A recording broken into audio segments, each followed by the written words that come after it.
Diyos dito sa inyo sapagkat kailangan na natin ito upang tayo ay patubayan ng Panginoon lalo na sa mga nangyayari at kaganapan ngayon sa ating bansa na marami na po ngayon ang napaparusahan sapagkat ang gusto lamang ng ating Panginoong Diyos ay manupalit tayo sa Kanya at pagsisihan natin ang anumang kasalanan na nagawa natin na labag sa kalooban ng ating Panginoong Diyos. Iwasan na natin mga kapatid ang pagmamahal natin dito sa sanlibutan ito. Iwasan na natin ang mga walang kabuluhang mga salita sapagkat yan ay pagsusulit natin sa kanyang panahon sa harapan ng ating Panginoong Diyos. Iwasan na natin ang walang habas sa paglalasing o walang habas sa o pag-isa sa kasiyahan sa mga tradisyon dito sa mundo ito.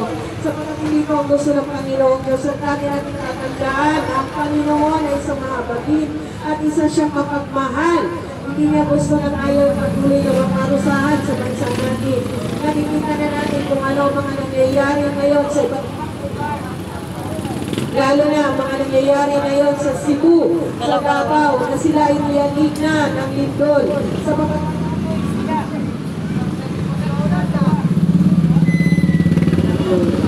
patuloy sila na gumagawa ng kahilayan na labag sa ating Panginoong Diyos. Kaya hindi natin nais na tayo man dito sa Metro Manila ay makakaranas ng pagyanig.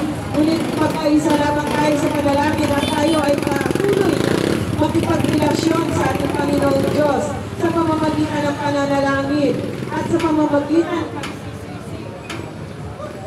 pagsisisi ng ating mga kasalanan. Sapagkat sinabi niya yan sa ating salita ng ating Panginoong Diyos sa Joel chapter 2. Magsisi kayo ng tao sa puso at hindi pagkitang tao lamang. Hindi yung ngayon na lang nagsisi. Ngunit pakalinisin mo ang iyong puso at isipan at ipanatan mo lamang ito sa ating Panginoong Diyos.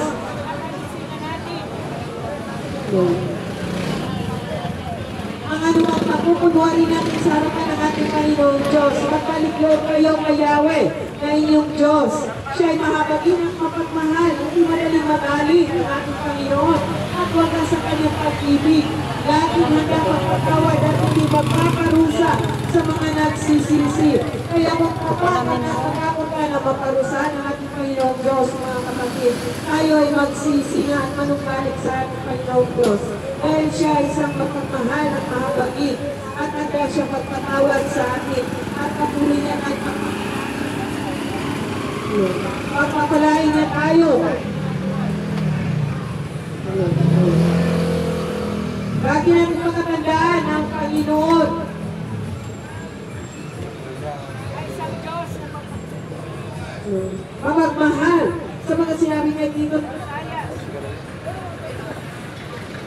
Sinabi niya dito sa Isaiah chapter 13, paparusahan ko ang naibigay sa kasamaan ito. Tulad ng mga nangyari ngayon dito sa bansa natin ay dapat na tayo ay naparusahan na ng ating Panginoong Diyos dahil sa mga kapitasan ng ating mga ulo. At ang masasama dahil sa kanilang kasalanan, wawakasan ko na ang pagmamataas ng mga palalo at puputulin ko na ang kayabangan ng mga walang awa. Kaunti lamang ang natitira kong tao at magiging mahirap na silang hanapin ay sa tingkong lantay na galing sa Omer.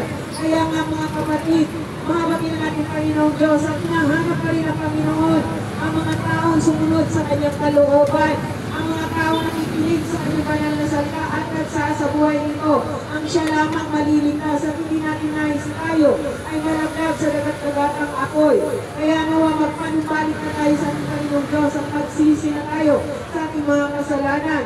Sapagkat sinabi niya sa kanyang salita, kaya ayayanigin ko ang kalangitan at ang lupa ay nagbibitis. Sa pinalalagyan nito sa araw na isinabog ni Yahweh na makapangyarihan sa lahat ng kanyang matinding puo. At hindi natin ang puot at galit ng ating Panginoong Diyos. Kaya nawa mga kapatid, manumbalik na tayo sa ating Panginoong Diyos.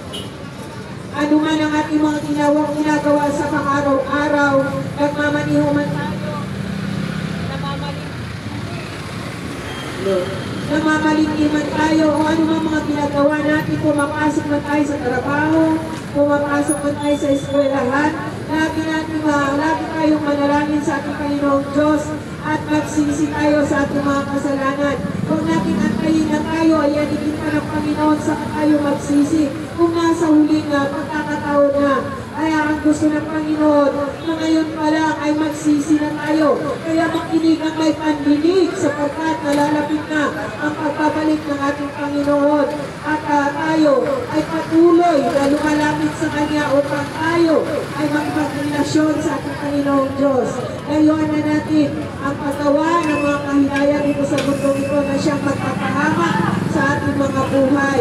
Ngayon na natin ang pagpapanin ng sama ng loob sa ating kapwa. Ngunit na nais ng Panginoon ay magmahal tayo, magmahalan ng bawat isa sapagkat ang gusto ng Panginoon maitanim sa ating pusong isipan ang Holy Spirit na siyang magbibigay sa atin ng liwanag at kaligtasan dito sa mundong ito. Kaya tawagan namin mga kapatid, patuloy kayong na lumapit sa Panginoong Diyos at magbago na kayo upang tayo ay kalulong sa magdang panahon ng kanyang pagbabalik. Tayo ay makakapasok sa kanyang inihandang kaharian na ikaw'y nagbibigay ng kapahingahan at hindi kapaguran sapagkat ang ating Diyos ay makapangyarihan at isang dakilang Panginoon na naghahanda ng kalapitan niya sa mga taong sumunod sa kanyang nakikinig sa kanyang banal na salita. Kaya dalangin namin mga kapatid, nawa magkaisa tayo sa mga panalangin sa ating bansa, sa mga nangyayari at kaganapan ngayon, lalo na at patuloy pa rin ang pagyanig ng ating Panginoong Diyos sa bansa natin. Tayo ay magkaisa sa mga panalangin at patuloy na lumapit sa ating Panginoong Diyos upang kahabagan pa tayo hanggang may pagkakataon pa na makalapit tayo sa Kanya. Huwag natin natayin na maranasan natin ang anumang sakula dito sa mundong ito o sa bansa natin. Kaya maraming salamat sa inyo mga kapatid. Patuloy naman tayong manalangin at patuloy tayong lalapit sa ating Panginoong Diyos at ating alaan. Sambahin natin siya sa banal na Espiritu at katotohanan sapagkat ito ang nais ng Panginoong Diyos na siya ay sambahin sa banal na Espiritu at katotohanan at hindi sa anumang Diyos-Diyosan. At huwag na natin hayaan na tayo ay makahamak dito sa mundo nito. Kaya talikuran na natin ang paggawa ng kasalanan dito sa mundo nito. Kaya maraming salamat sa inyo mga kapatid. God bless po sa lahat.